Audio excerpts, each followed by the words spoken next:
Of all the different aspects of American conservatism, one that has evolved significantly within the last few years has been the changing views in foreign policy. Even early in this century, active intervention across the world in the forms of the Iraq and Afghanistan wars was widely supported by the Republican Party. However, if you look at the 2024 election, Republicans now have largely soured on the foreign policy of the Bush administration, with Donald Trump campaigning on the idea of no new wars. With the current foreign policy of the conservative movement being in flux, particularly as it relates to the war with Iran, we wanted to, in this episode, examine the history of the conservative foreign policy movement, where it is presently and where it might go in the future. So with that intro, welcome to A Winter of Discontent, where we will now be discussing conservative foreign policy with me, Muhammad, and a special guest.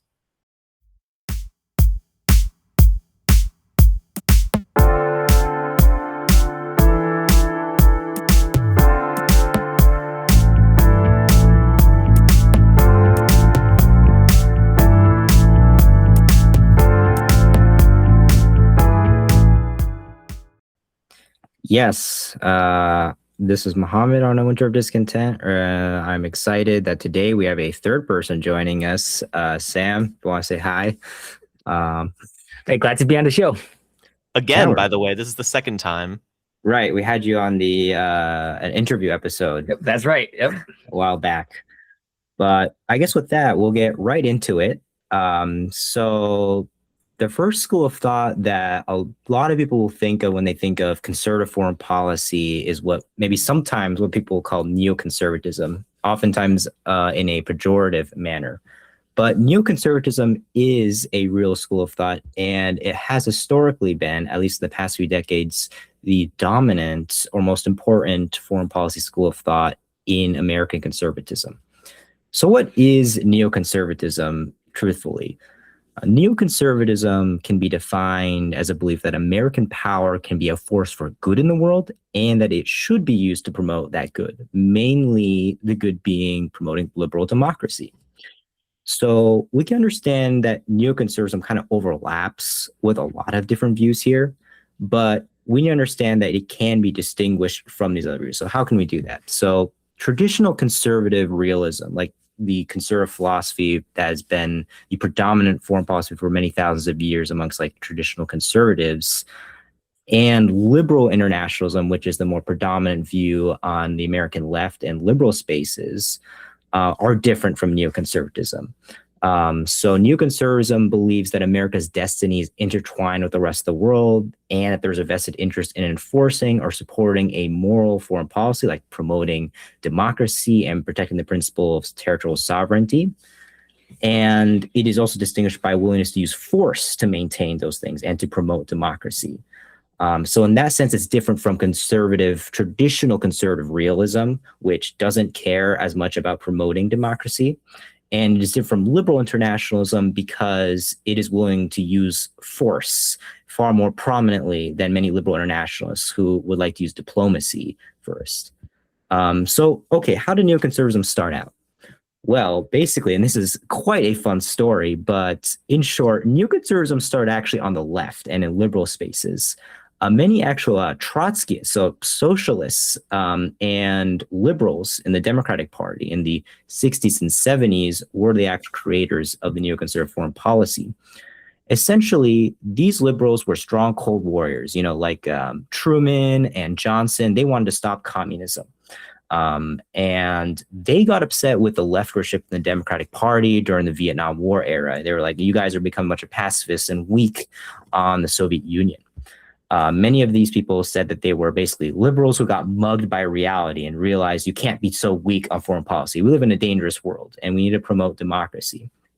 And so because of this and because of the leftward shift in the Democratic Party as they saw it, neoconservatives started actually becoming, conservative, and they started shifting to the right and ended up supporting Reagan in the 1980s. And most neoconservatives since then have been associated with the Republican Party, although there are some neocons that do or have historically supported the Democrats as late as, the past few years. So once neoconservatives started to really get into power in the 1980s with the Reagan Revolution, they saw it as their task to stop communism forcefully and to stop the weak, détente sort of policies and go back towards actually confronting the Soviet Union. Then, as we know, the Soviet Union collapsed, and the neocons now started focusing more on spreading democracy now that the very bad authoritarian state had collapsed. This also led them to support democracy promotion in the 2000s under the war on terror, like democracy promotion in Iraq and Afghanistan. And since then, they have been focused on trying to, at the very least, stop or even roll back autocratic forces around the world, from Russia to China to Iran. Now, there are some internal disagreements, the biggest one being the question about how unilateralist do neocons want to be? Do they want to go it alone? Should America force democracy alone, or should it just work more with its allies? Now, as for prominent people, there are a lot of them. Everyone from the late Lindsey Graham to most members of the Bush administration to John McCain, Mitch McConnell, Elliott Abrams, John Bolton, Marco Rubio, etc. Lots of establishment Republican figures do fit within the neocon mold. And lastly here, neoconservatives, maybe we should go over some of their views on specific countries. So they're very hawkish on China. Unsurprisingly, they view that as a big autocratic force, as a threat to America, and therefore they support Taiwan. They view Iran as a threat, and therefore very pro-Israel. They see it as the only democracy in the Middle East and want to stop, the ideological authoritarianism of Iran.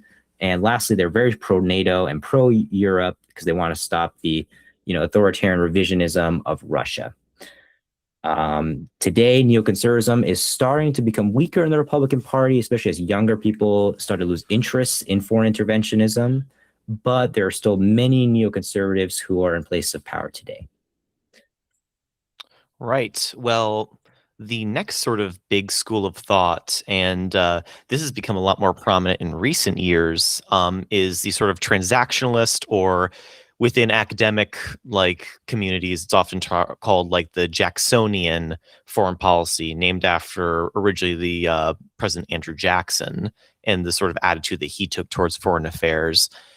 If neoconservatism is sort of a more systematized school of thought and way of looking at the world, then perhaps the thing you could say really defines the transactionalist or the Jacksonian worldview is opportunism. And that's not necessarily in a pejorative sense. The whole idea of sort of the transactionalist is instead of setting up, these sort of binary good and evil, authoritarian, democratic things. Instead, you sort of take opportunities as they come with regards to increasing the national interest.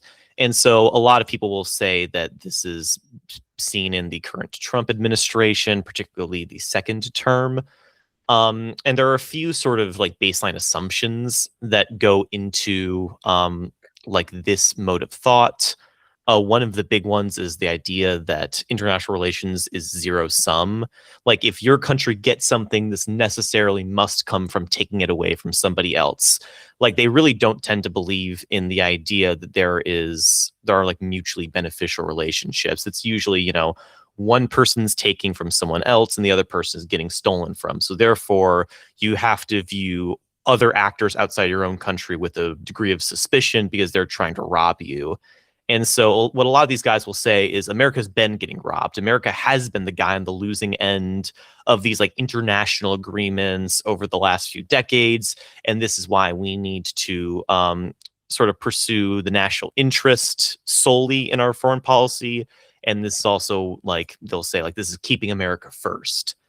And so again, this sort of contrasts with the more liberal view of neoconservatives and of liberal internationalists on the left, who do think you can have a mutually beneficial relationship with other countries. Again, a transactionalist would not believe that this is true. They would say, it's either, to be a little vulgar, we're screwing them or they're screwing us. Someone's, losing out in this relationship. Again, this is a view that's very associated with the Trump administration. He's sort of questioned a lot of institutions like NATO and more international organizations and free trade agreements as being not fair to the United States. And so therefore, there's a big focus on gaining leverage over other countries, and sometimes in like kind of like coercive ways. This also comes up in sort of the transactionalist willingness to use force on occasion. They don't necessarily have a like ideologically like wedded concept to the idea of force in of itself, but they do tend to see force as like the most direct way to get what you want. And they tend to think that soft power is sort of they view soft power as either being completely ineffective or as like not actually being a real thing at all and just being a cover that other countries use to trick you. And so naturally, like a transactional foreign policy is not going to be very interested in joining multinational institutions or signing multinational treaties or really cooperating with many other countries at all.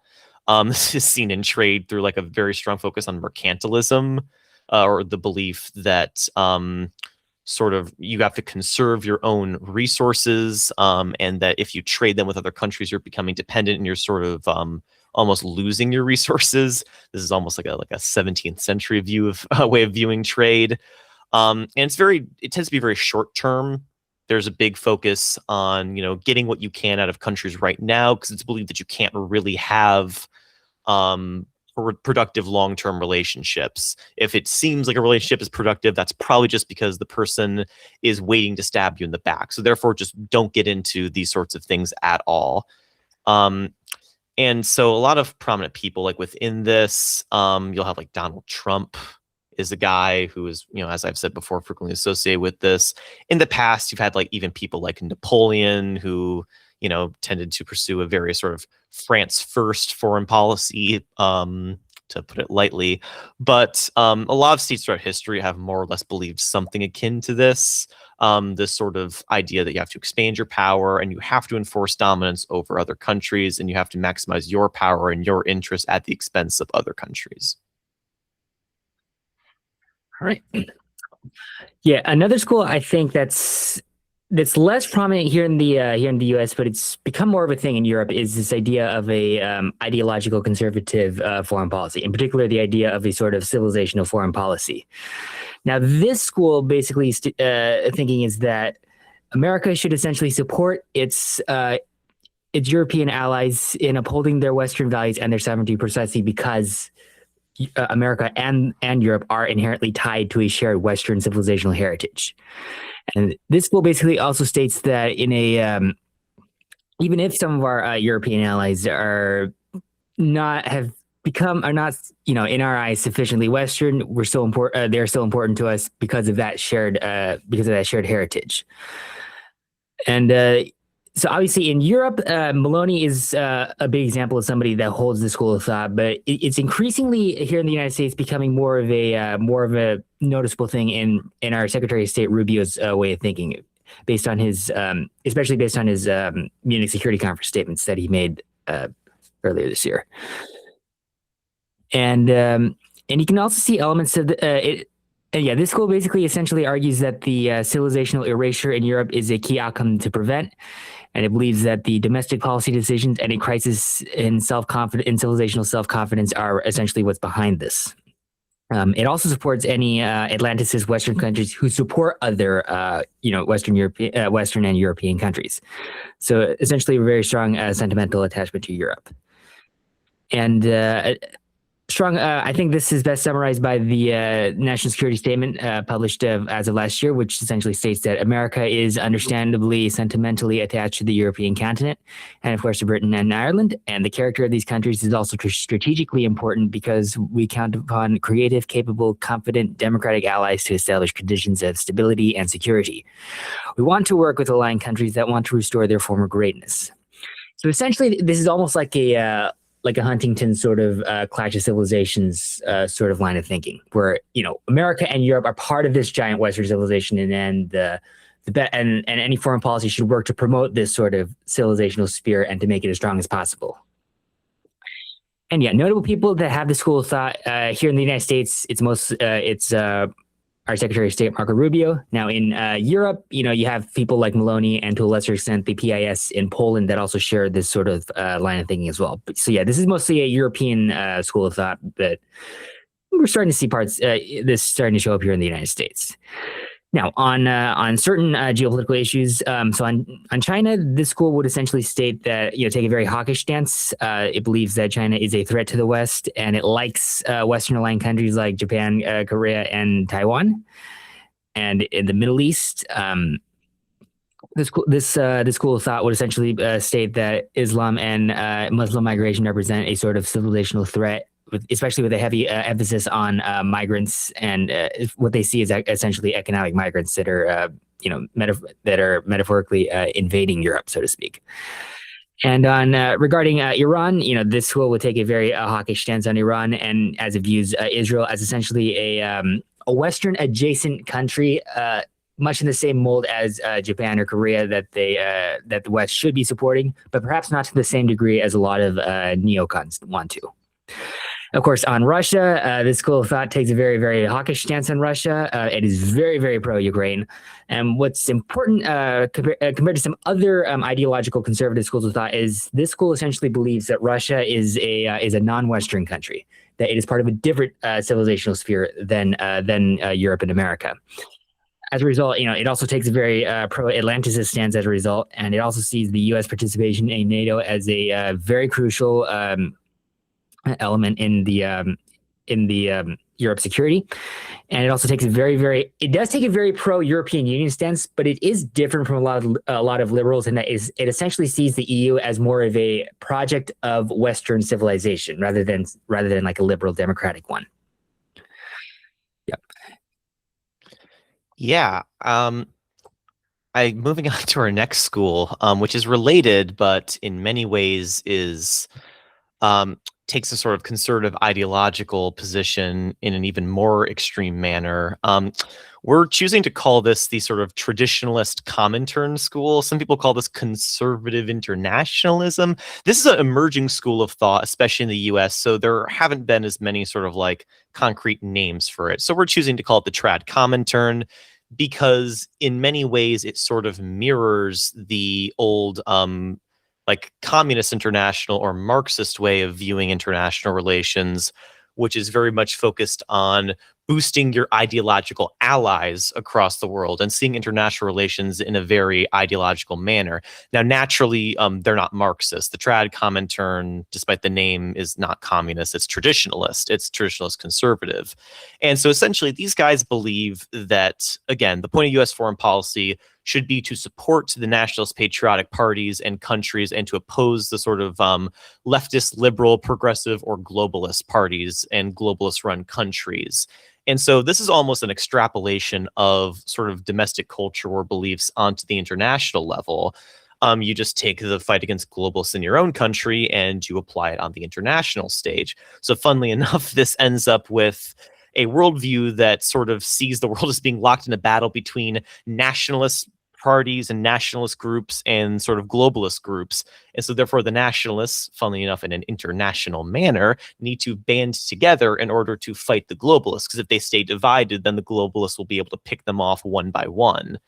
And there is admittedly a bit of a conspiratorial tinge to some of this worldview. There are ones who don't exactly have this, but I think it is fair to say that the basic function of this worldview is a very Manichaean sort of good versus evil fight between nationalism and globalism. And so in many ways, like this is sort of part and parcel of the national conservative ideology that we had talked about in earlier episodes. They would say they're pro-Christian and they're pro-nativist, which in many cases is a sort of synonym for pro-white. And they're also, the sort of vanguard of Western nationalism against globalism.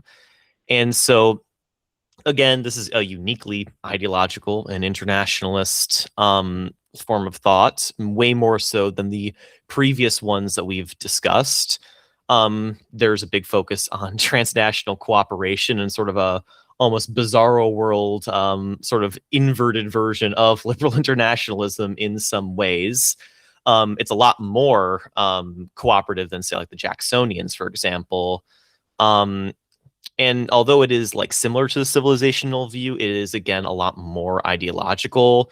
There's, to the extent that they care about the West, it's not necessarily that they care about these countries in the abstract so much as they care about these countries when they're being led by the correct people. they'll say Europe is our enemy right now because Europe's not being led by traditionalists. So therefore, it should be our job to get traditionalist conservatives into power.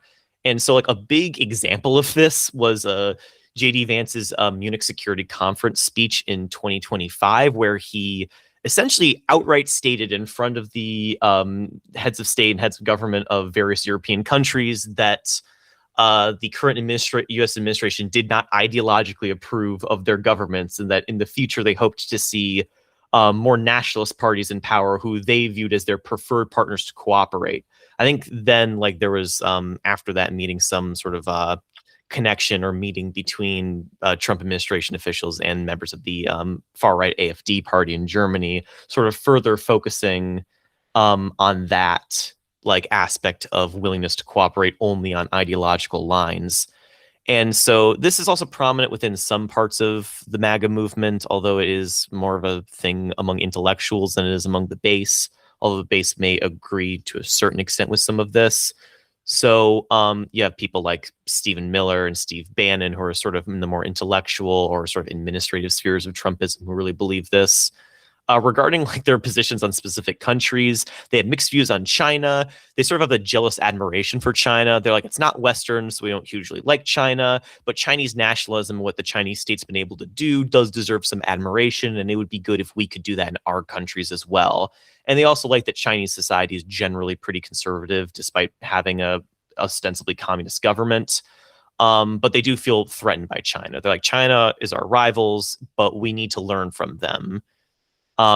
Regarding the Middle East, they view Islamic immigration as an existential threat. In the last section, Sam said that the civilizational people like metaphorically believe that there's an invasion of migrants into Europe, but the trad Comintern people would say that they don't believe this in a metaphorical sense. They mean it in a terms of a literal invasion being done with bodies as part of a demographic war against I guess they'd say indigenous Europeans or like white Europeans.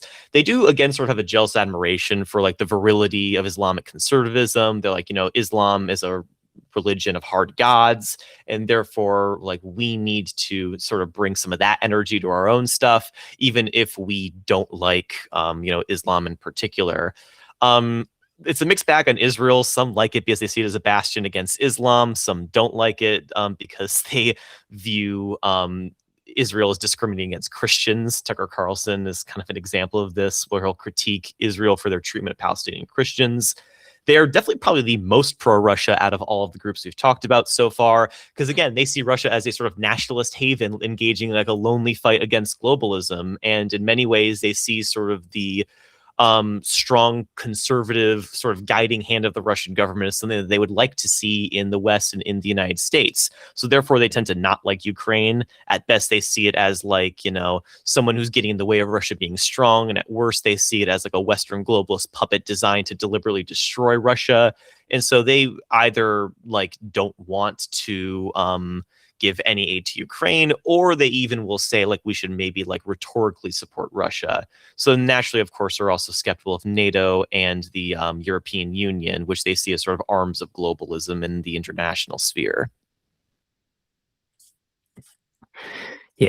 So another interesting school of thought that has always been, now this school of thought has always been within the conservative movement since time immemorial, but it's really become more prominent in recent years, is essentially the isolationist camp, which essentially believes that the United States should not intervene anywhere abroad. Right. So this school essentially states that the U.S. should, by and large, withdraw its forces from around the world to maybe beyond the, nothing more than the Western Hemisphere, and ideally nothing beyond America's borders. And America should only care about its immediate neighbors and, the general Western Hemisphere at most. And, this school of thought essentially states that the United States should no longer be the world's policeman or the upholder of the liberal international order. And thus, our alliances within Europe and Asia should be cut. Many people within this camp also have a autarkic stance, believing that the U.S. should be self-sufficient as sort of a America first, and that America first essentially means in America that is self-sufficient. And these isolationists also tend to believe that domestic issues are more of a important important issue than foreign ones, and that foreign obligations are not in the interest of the United States. That, or we can no longer afford to keep so many. We can no longer keep our empire afford to keep our empire overseas. And the paleocons are the main progenitors of the modern version of isolationism, especially since the end of the Cold War.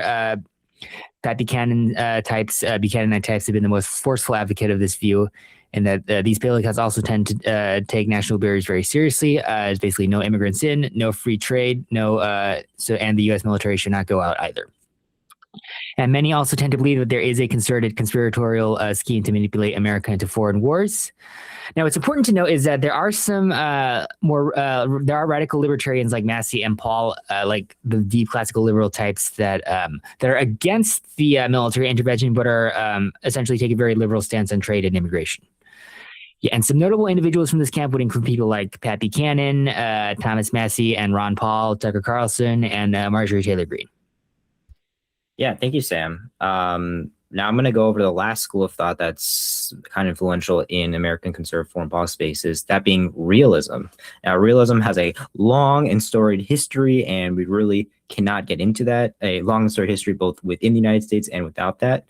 But just to be clear, realism as an IR theory simply believes that since the world is an anarchic world system, every state has to use self-help, so to speak, to look out for themselves. States have to pursue their self-interest in this regard, since only survival matters. Therefore, you cannot take a sort of like more idealistic foreign policy, like the neocons do. That's foolish, since states really only have an incentive to look out for themselves, and you're just going to get cheated if you try to do something like that. Modern day realism philosophically is called neorealism, and is most related to another faction that we're going to call the restraint faction, which in a very complicated sense is tied to realism, but doesn't completely overlap with it. Now, you kind of understand what realism is, but who are the people who support this? What do they believe? We'll first maybe talk about Elbridge Colby. This is probably he's probably the most prominent proponent of modern day realism in the conservative areas in the United States. And people like him are oftentimes called prioritizers, because they think that realist foreign policy is essentially focused on, well, the national interest, and therefore we should focus on only countries that are actually important to American interests. We should only ally with countries that are in our interest, and we should only oppose countries that are actually threats to us. And they blame neocons, liberal internationalists, for basically overextending America. Really quickly, in the IR theory foreign policy space, there are two different kinds of realism. Technically, there is an offensive realism, the biggest proponent of which is Mearsheimer. He believes that nations inherently seek to maximize their power at all times and to dominate the world system, and that there is actually good reason to, because that is the most effective way of ensuring your security, becoming the preponderant power. And then secondly, there's defensive realism, who's most related to Kenneth Waltz. He believes that nations are simply trying to survive in a very deadly international system, and that nations are incentivized to, at the very least, become self-sufficient and powerful enough to defend themselves, but not necessarily become, superpower, preponderant powers in the way that Mearsheimer argues for. Now, realism oftentimes surfaces in many different foreign policy views and contexts, but many people wouldn't fully identify themselves as realists. The few exceptions are people like Elbridge Colby. People like Elbridge Colby and the people who fully identify realists would basically say this: look, China is our biggest threat right now. It's the only country that has the actual serious means of challenging America's interests. No other country comes close, and therefore we need to basically focus on balancing against China. The Middle East is super unimportant. Iran is not an actual threat to the United States, and we don't care about Israel or Saudi Arabia or any of those other countries. So we should basically distance ourselves or withdraw from them.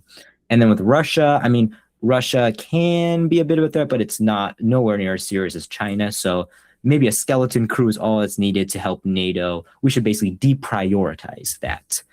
Now, furthermore, there are some groups of people who call themselves restrainers. And this is very similar to the realist foreign policy view, but it's more like an attitude than an IR theory. Restrainers basically believe that the U.S. has overextended itself. It's committed itself to too many allies and fought too many unnecessary wars. And the U.S. should basically focus on like pulling back, right? This is not necessarily like a realist sort of thing where it's like, oh, the world's an anarchic system and we need to focus on survival. It's more like an attitude of U.S. has gone too far out. We need to be more careful about foreign intervention, and we need to reduce our footprint beyond America and stop getting into all these foreign wars. You may have heard of the Quincy Institute. That is the most prominent proponent in the United States of this restraint view.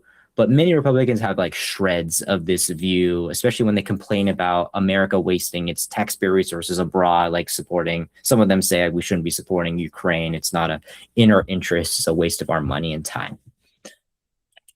Well, I think now from here, we can get into a discussion about what all these foreign policy views mean now that we've gone over an exhausted list of conservative foreign policy views.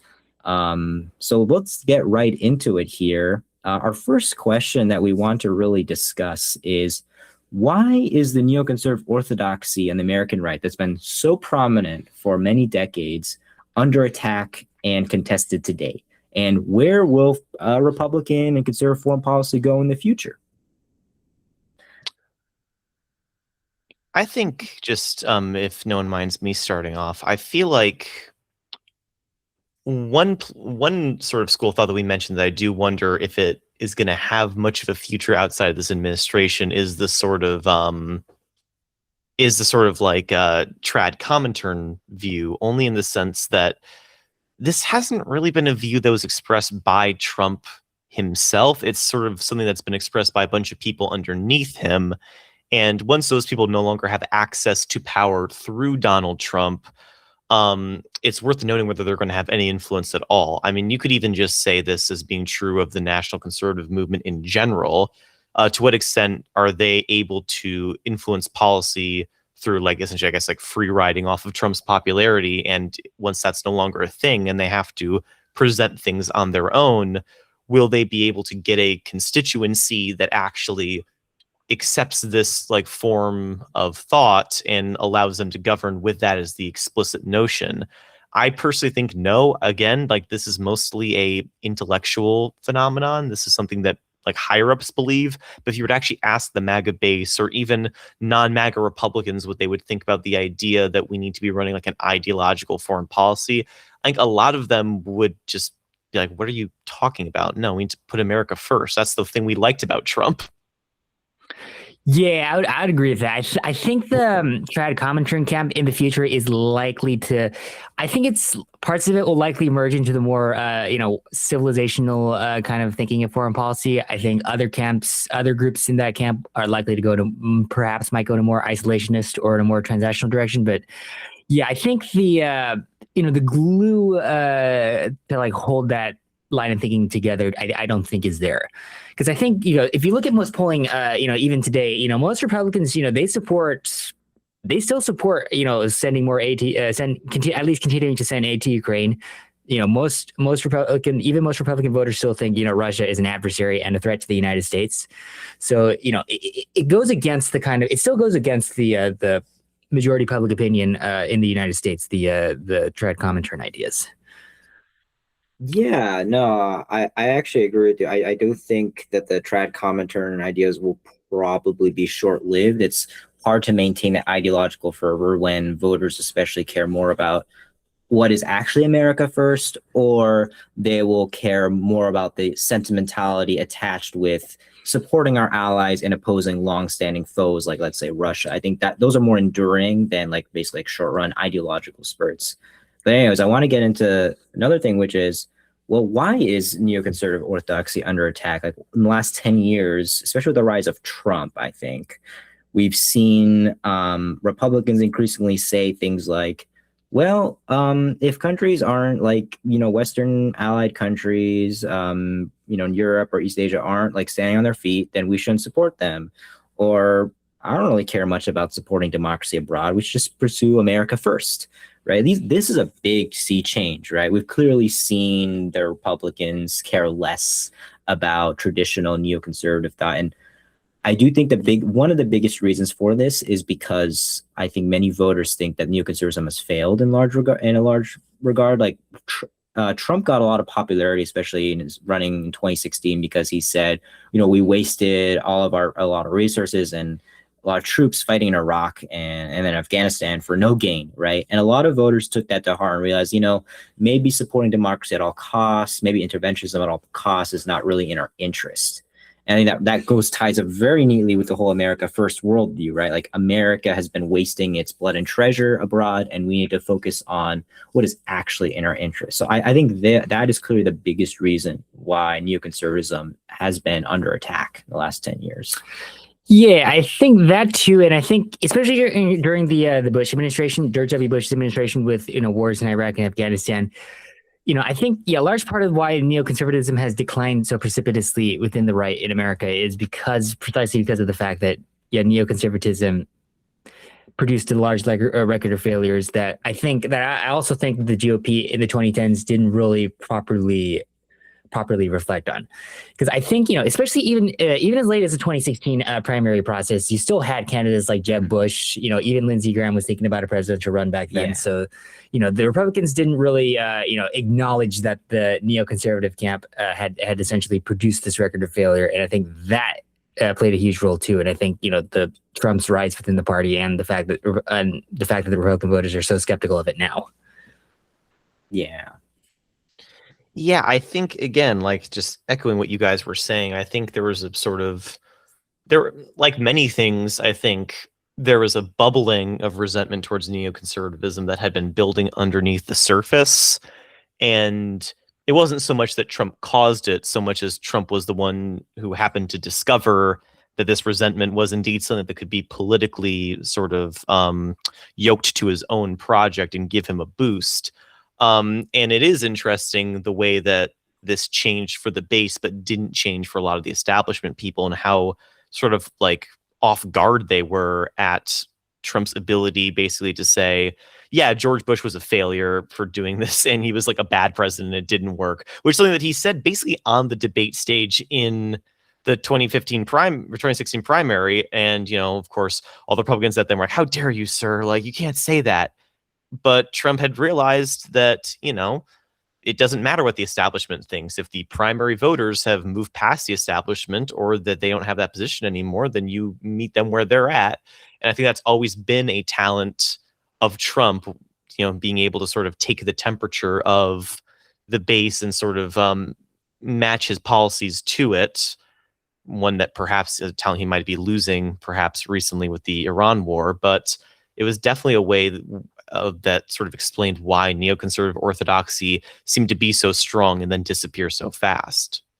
Yeah, and I mean, it seems like we all agree the common denominator is Trump and the America First sort of movement, and the sort of displeasure with what people regard as neocon failures. But then that sort of raised the question of, well, after Trump, where will conservative foreign policy go? I mean, he's had this sort of, at least in my opinion, mix of transactionalist, maybe a little bit of interventionist neoconism mixed in there.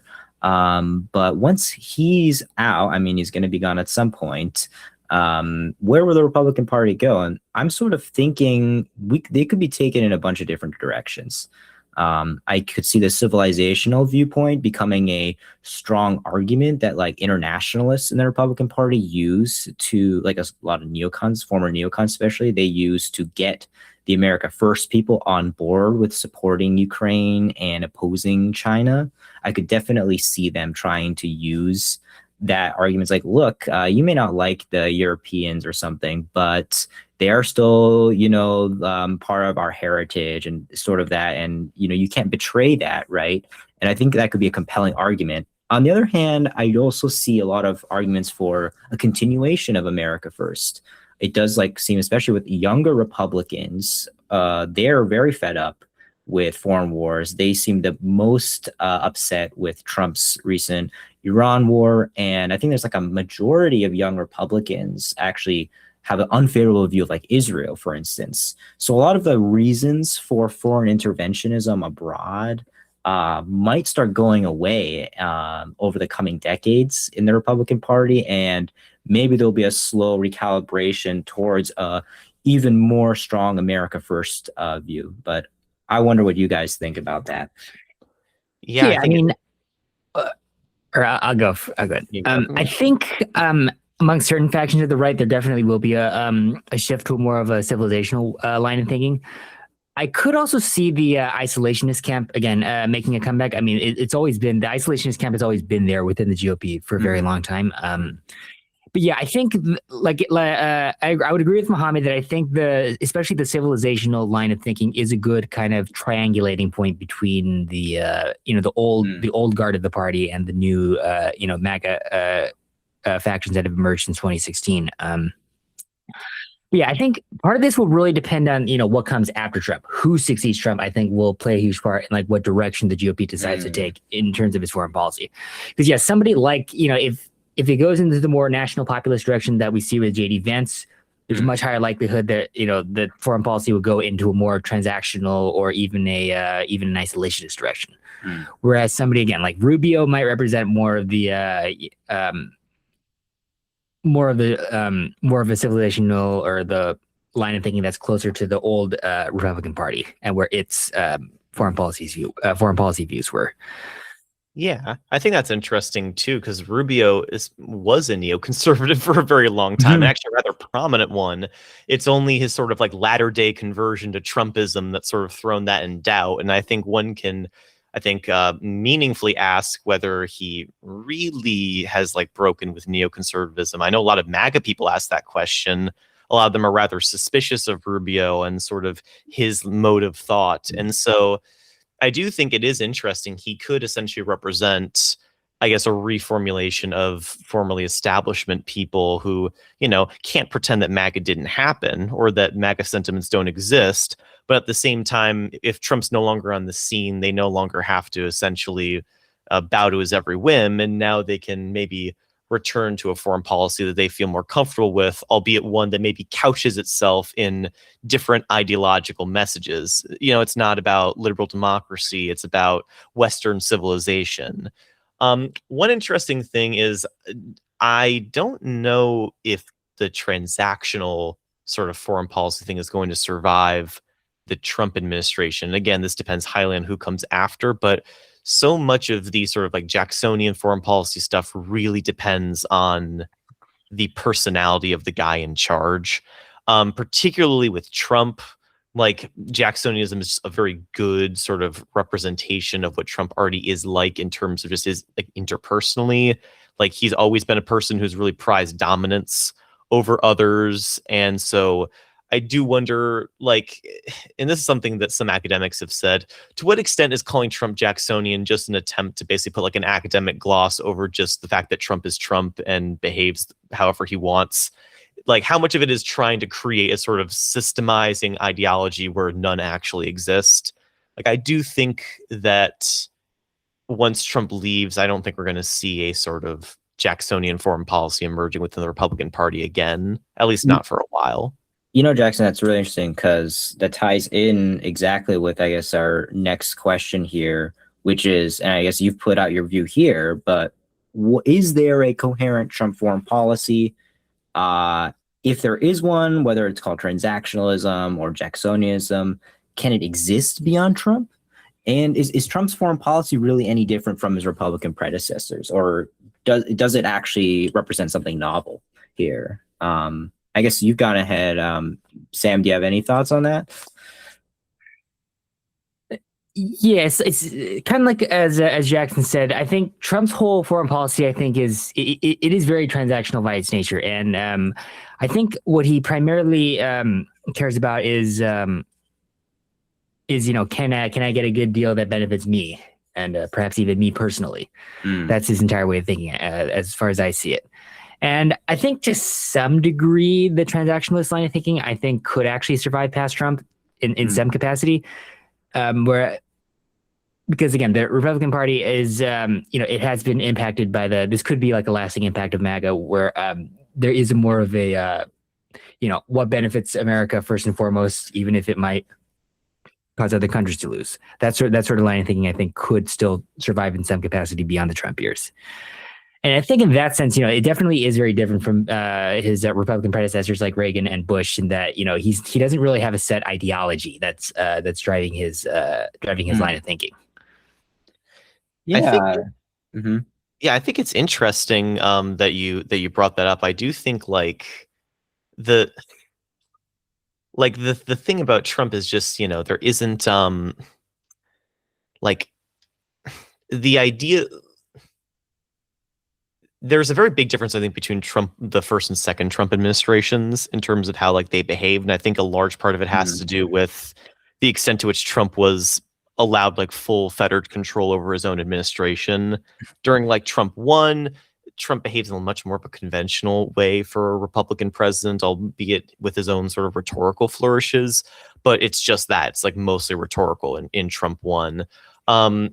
And that's because I think a product of the staffing in his administration being made up of mostly sort of old guard Republicans and a lot of people sort of from the establishment. And I think the big difference with Trump too is that most of those people are out of the party. They're either out of the out of MAGA world, not in favor, and they've brought in instead a lot of these more either MAGA personal loyalists or people from the sort of trad Comintern school of thought, who are sort of, kind of trying to make Trump's idiosyncrasies into maybe more of a coherent foreign policy. And just sort of one thing I think is interesting is it might even be a little unfair to call Trump a transactionalist, only in the sense that at least with Jacksonianism, the understanding is that you're being transactional on behalf of your nation's national interests. And I think there's a lot of things to suggest, especially with the sort of endemic corruption issues within the administration. It's fair to ask how much of Trump's foreign policy is about benefiting America and how much of it is about benefiting Trump or the Trump family. Because I would say that's not really Jacksonian. It's not in the national interest. It's in the president's personal interests. But the president and the nation are different things. Yeah, no, I think you make good points there, especially differentiating between Trump's interests and the nation's interests, and also differentiating between Trump's foreign policy in his first term, which seemed a lot more conventional, like Republican, neocon sort of stuff, versus his second term, which definitely seems a lot more, I guess, what we'd call transactional. But I'm going to interrogate a bit the second term too, because I wonder how different this is from traditional Republican orthodoxy. I mean, first off, let's talk about Lindsey Graham here, right? Lindsey Graham, archetype neocon up until very recently, right? He was very hawkish on Russia, very hawkish on China, and very hawkish on Iran, right? And Trump strongly associated with him in the last few months, especially when planning the Iran war, right? Trump had campaigned on no new wars. Let's not do things that are in our interests, right? Very much seems like a transactional sort of thing. We don't do stupid things that don't give us a benefit. But then he went in on this Iran war venture. And I mean, from my perspective, it doesn't seem like it's gained us anything. And in fact, it's probably hurt us. So I find it difficult to think that this is really transactional, more so just continuation of what the neocons always wanted, which is a bombing campaign or some kind of crippling campaign to force Iran to maximalist concessions, basically, especially on the nuclear program.